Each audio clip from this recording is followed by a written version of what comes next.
tangenziale büroya giderken böyle sağ tarafta böyle garip bir çıkış var ya. Orası sandım.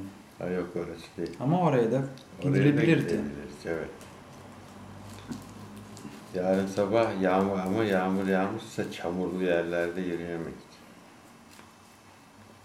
Başka yerden.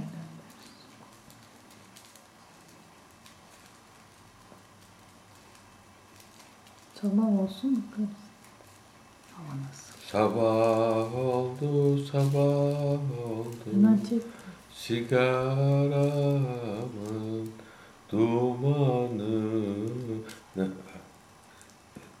Hayır, yanlış oldu.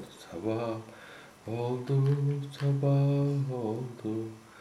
Sigaram yanmaz oldu. Böyle mi cidden?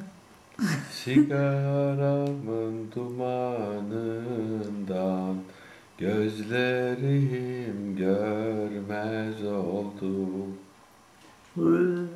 Ruhusu mu? Böyle söyleniyor bu şarkı. Evet. Ama ben bilmiyorum.